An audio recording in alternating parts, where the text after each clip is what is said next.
Hello, welcome, viewers, to the final Sakura Tribal Council. This is the last tribal council in iSurvivor, Cheju Do, that I will be stuffing a torch. After tonight, I'm gonna be crowning a motherfucking winner. All of you guys entered this game with one purpose. Some of you lost sight of that purpose throughout the game, but each of you entered with one purpose, and that was to win this game. Michael, tonight you are going nowhere. This is your second immunity challenge win in a row at the end of the game from somebody who's been on the bottom, not in the strong U1 alliance. Was this a do or die for you? Oh, absolutely. I think the last two were do or die for me. So I needed to pull through or else I wouldn't be going to the finals. Now, the challenge was close between you and Cody, but for the majority of it, you slayed. You were in the lead every single time I refreshed. You were not taken over. You were in first place from the jump. Now, what do you give? Do you give credit to what, studying, or that you're just quick? What? I think it's a combination of both. We didn't really have much to prepare for. We didn't know what it could be, so I tried to just go through everything from day one, from like the bobbleheads to the Pokemon cards. So like I just tried to study everything from soup to nuts. Did it help you? Oh, absolutely. I would have been in the weeds if I didn't. Yes, they were very in depth, thorough questions for sure.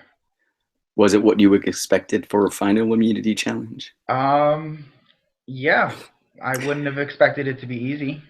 So now the phrase you got pretty quick in terms of how long I expected you guys to be working on that. 55 or 51 characters, 13 words. Tell me what it was like when you knew you were at the finish line. I had told everybody, hey, Michael, or at least one person, and Michael's been in the lead. I think Michael's hit the finish line, which means he is on the puzzle portion of this challenge. Lauren, Cody, you need to pick it up. So once you hit that finish line and you knew you were in the lead and all you had to do was get this 15-word phrase, tell me how that felt, and then what you did to figure that phrase out, and how did it feel once, like, because like, okay, you had 5 words from the clues, right? So you only needed 8 more.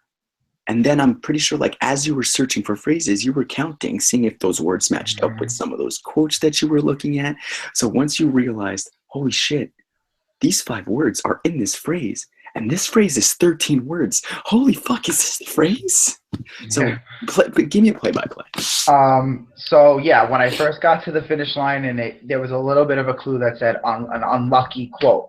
So I took that. At first, I tried to do it process of elimination with the letters, with the words that were given in the clues, and it would just look like mumble jumble. So I tried it a couple of times. I got scratch paper all over here, and then out of the 5 words, the word that jumped out to me was the word sum, because it's not a common used word, S-U-M.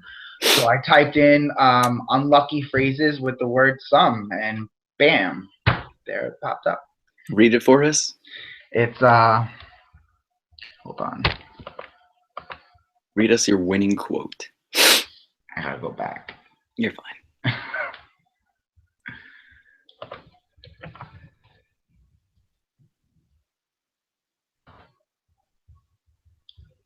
Give me a second.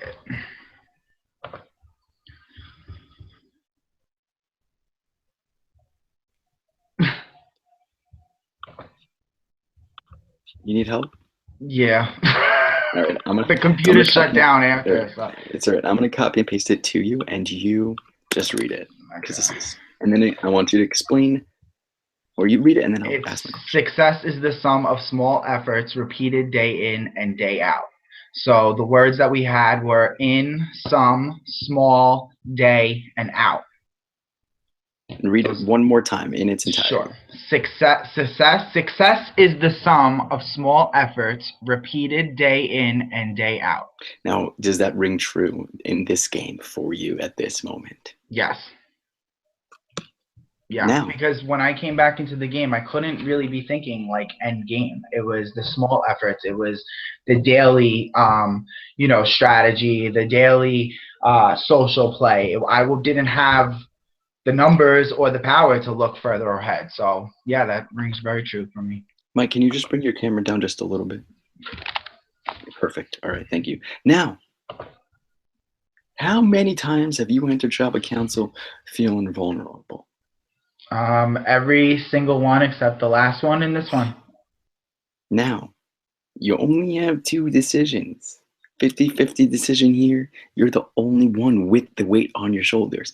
How do you make this decision tonight? You have Cody and you have Laura. Yeah, I think something that Laura had mentioned at the previous tribal council, it's definitely a decision between heart and head. If I follow my heart, I take Cody. If I follow my head, I take Laura. How do you decide? It's going to be down to the wire. The minute you say vote, that's when the decision's going to be made. Cody, you're his heart. You're his heart in this example. Would you blame him for sending you home tonight? I get what he's saying. I mean, like an example he meant was Amanda would vote for me, and she's probably the last person that would give me anything. So Simon, me and him weren't that close. No, I'm asking. I'm still explaining. Yeah. No, well, I understand that I'm his heart. Yes, I got to know him. Yes, I got to get personal with him. I think that he would still beat Laura and I, regardless of what the heart or head is thinking. So I'm hoping that he would think with his heart based on that fact. All right, so you want him to think with his heart or use his heart or go with his heart on day 38. State a reason why you want him to go with his heart, why he should. Laura and I are basically going to get third place, so he's picking the person that's going to get third place. Neither of us have a chance against Dennis. Why do you feel that way? Well, Michael has the underdog story. He was voted out of the game. He got to come back in the game. He's won 3 immunities. He saved himself at the last minute. Dennis, he was King Cherry the whole entire game. I mean, there's not much more you can say about that. Laura, do you feel the same way? Do you feel that you have no shot? That Michael's has a better shot and Dennis has a better shot? Do you feel like Cody's assessment is fair and spot on?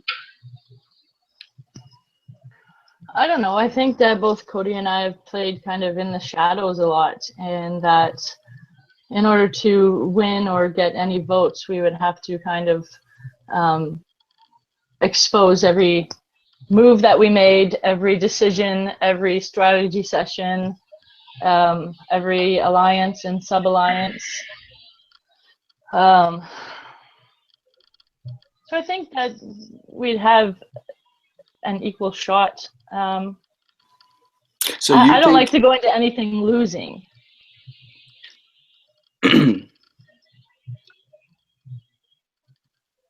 Did you play this game to be at day 38 in this position where you feel that I played my heart out? Can whoever's not Laura mute, please? Thank you. So Laura, did you play this game all this time to be on day 38 to feel like you're in this position of, damn it, if I make the finals, I have this whole game to expose and bring to light? Was this purposeful, or is this just how it rolled out for you as you played the game day by day? I think it's a little bit of both. I actually thought that people might catch on to the things that Cody and I were doing. And, also when Michael came back into the game, I'm shocked that no one tried to scoop him up. So us grabbing him up and aligning with him at first with strategy, but he's so likable and smart, and he's got his own ideas. And so, I didn't play this game to get to not have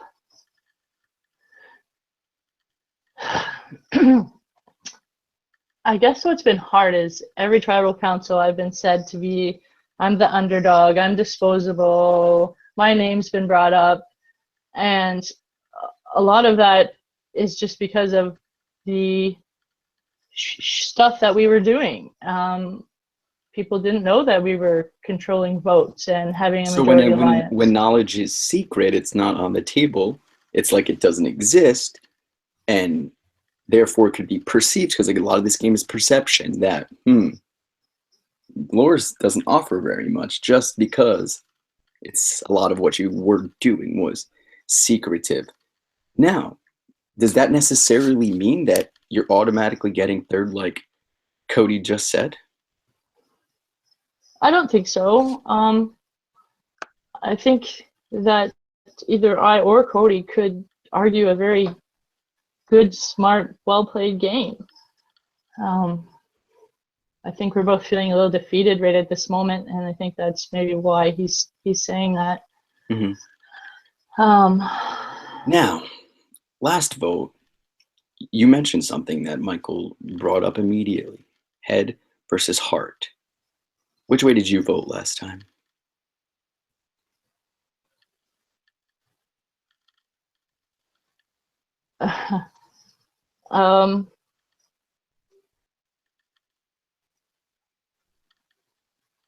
I voted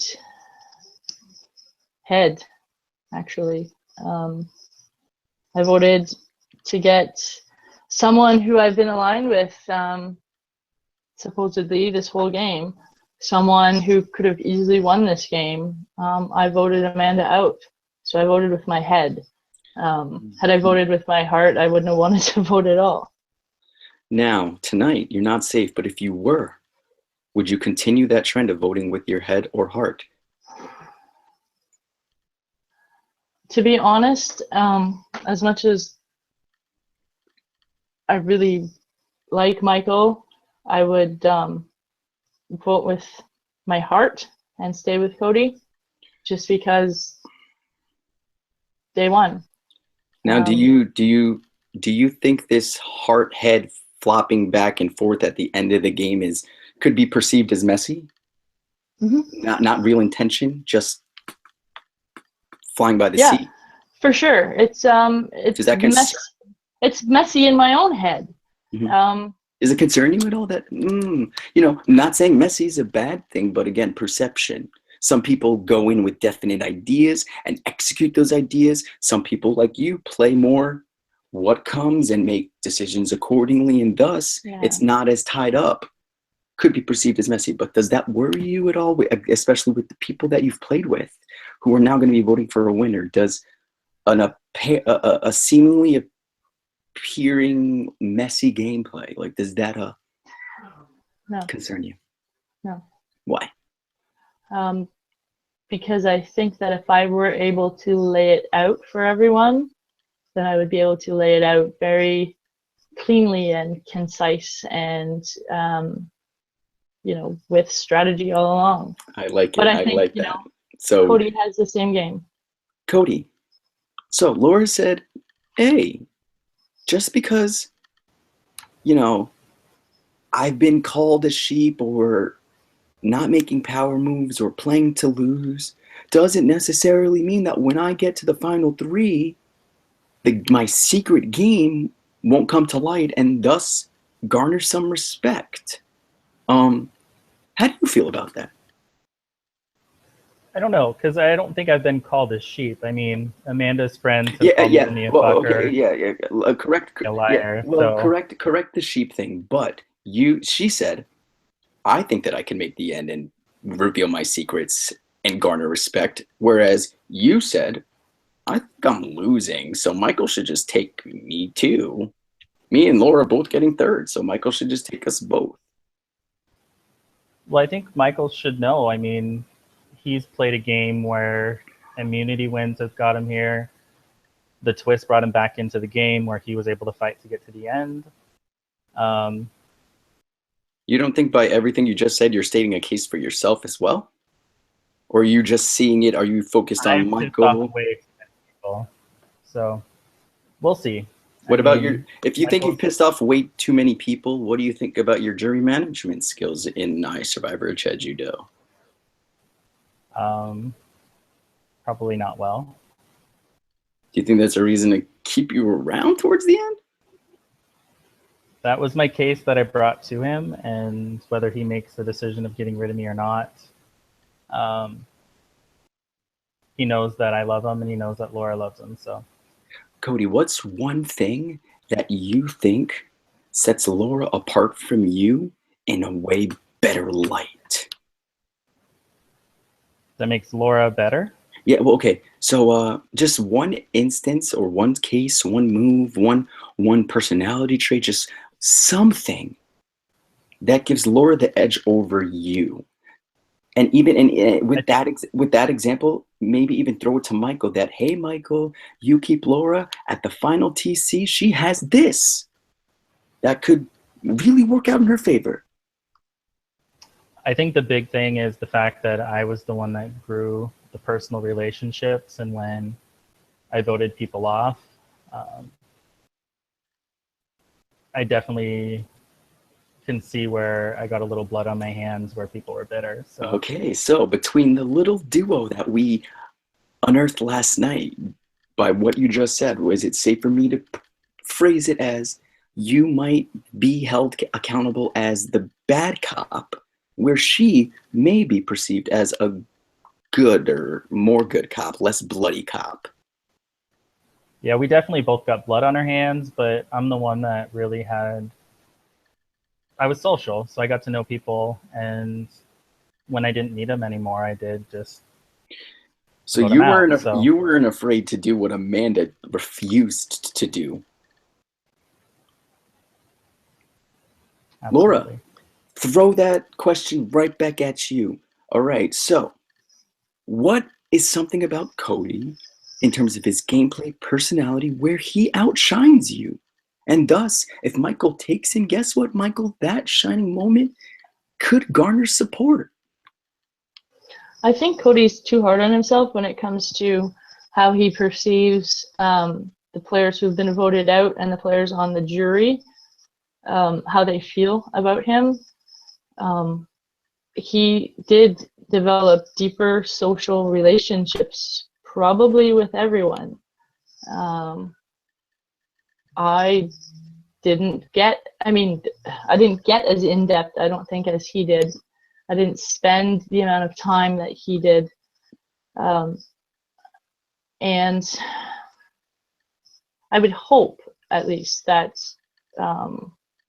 when people are commenting after they're evicted and, calling so-and-so a fucker or whatever, that's just a heat of the moment thing. And that when it comes to jury, they're not going to let that kind of cloud their. So pretty much the opposite argument. He's saying she didn't have to connect with people, thus they're not going to be as pissed at her. Whereas you're saying he connected with people. All right? People may leave the game bitter, but I highly doubt that they are going to hold that against him to win, sort of. Yeah. Fuck, I had a really good question for Cody off of what you were saying. Let me just try to think about it really quickly. Cody, do you think that your fantastic social game in terms of getting to know these people, they trusted you, they didn't want to vote you out until you didn't need them anymore, do you think that you're being criminalized for playing Survivor? Yes, absolutely. Defend I yourself. think that Defend yourself as to why you played socially the way you did. I like people, so when I'm playing a game, I do want to get to know people. Um, in doing that, unfortunately, I did build some really good friendships, but at the end of the day, I was playing Survivor, so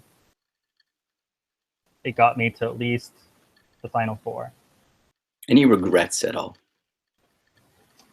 I have no regrets whatsoever. Laura, any regrets for you throughout these last 38 days?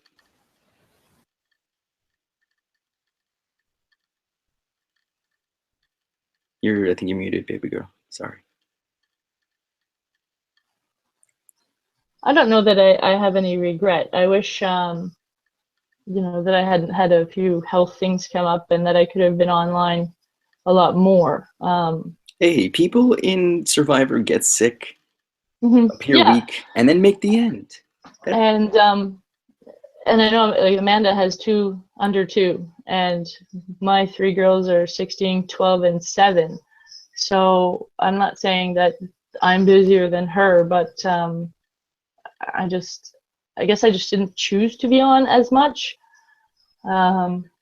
So that's something I would definitely do different. This is my first Skype game, so I wasn't sure how much was a little bit and how much was like a whole lot. Yeah, and that all varies with casts. You guys were super obsessed, so even if you did on what a normal castaway would do on a normal season, it probably made you inactive in this one. Michael, with what has been said tonight, is your mind made up? Yeah, I believe so. Laura, I'm leaving you the floor and then I'm going to pass it to Cody. This is your one last opportunity to either solidify that or change his mind. I'm sure Michael knows what to do and his mind is made up. And, you know, at day 38, I'm not going to say anything about Cody. He deserves to be in that final 3.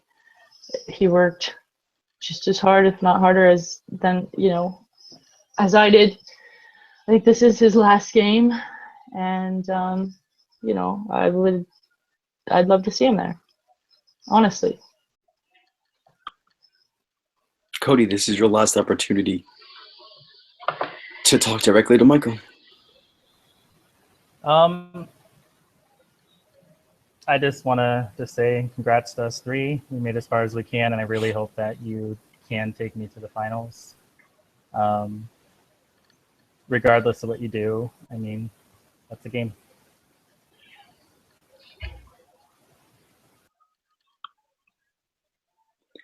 Michael, Laura, Cody. Only Michael will be voting tonight. Cody will be forced to vote for Laura. Laura, you'll be forced to vote for Cody, thus canceling out the votes. Michael, for the last time on the Sakura Tribe, it is time to vote, Comeback Kid.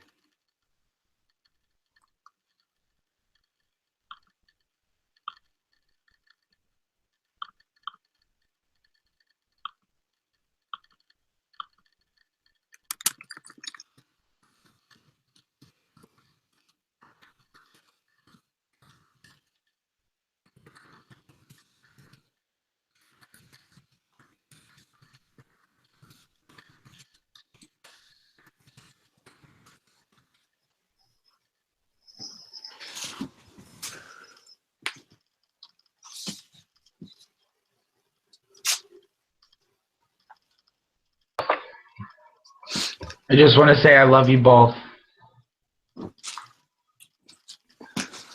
You too, Michael. Cody.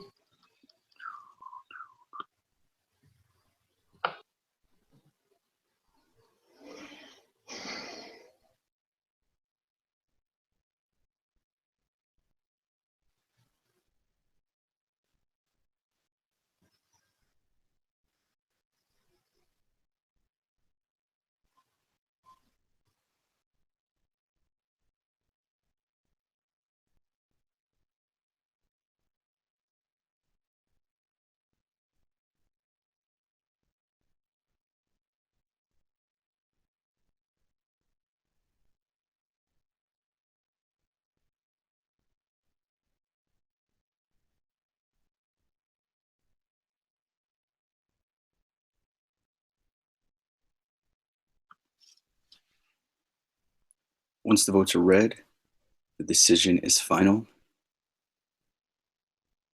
Person voted out will become the 15th person voted out of Cheju Do, and the 7th and final member of our jury.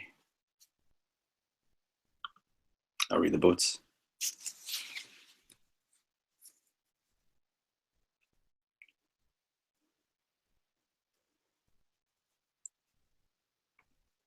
The 15th person voted out of our 30th celebratory season, final member of the jury, Cody. KG, you need to bring me your torch. Cody. Cody, I'm so sorry. Unfortunately, Cody, the tribe, has spoken. It's time for you to go.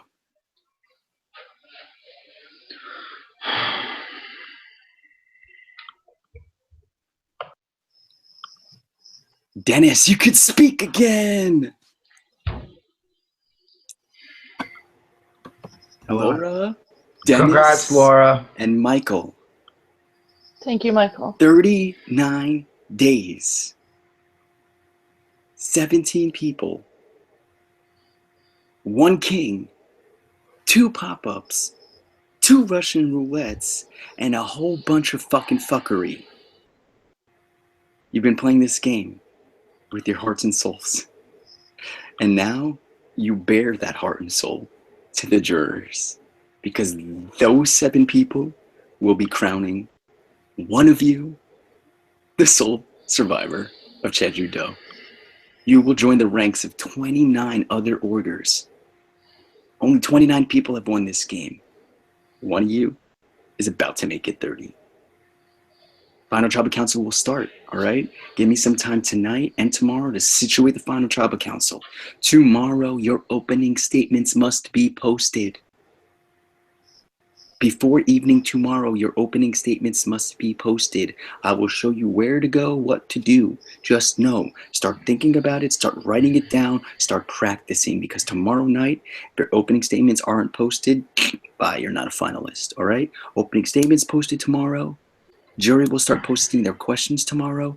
All day Wednesday, I'm looking at a Thursday or Friday finale. Also, we're just keeping in mind that Michael is going through some personal issues. So if I would prefer the finale to be on Thursday night, but if we guys can attend it, we push it to Friday.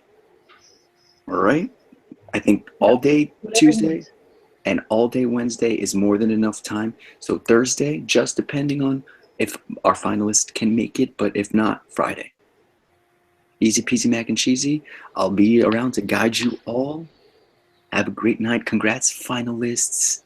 Congrats, Dennis. Congrats, Laura. Congrats, guys.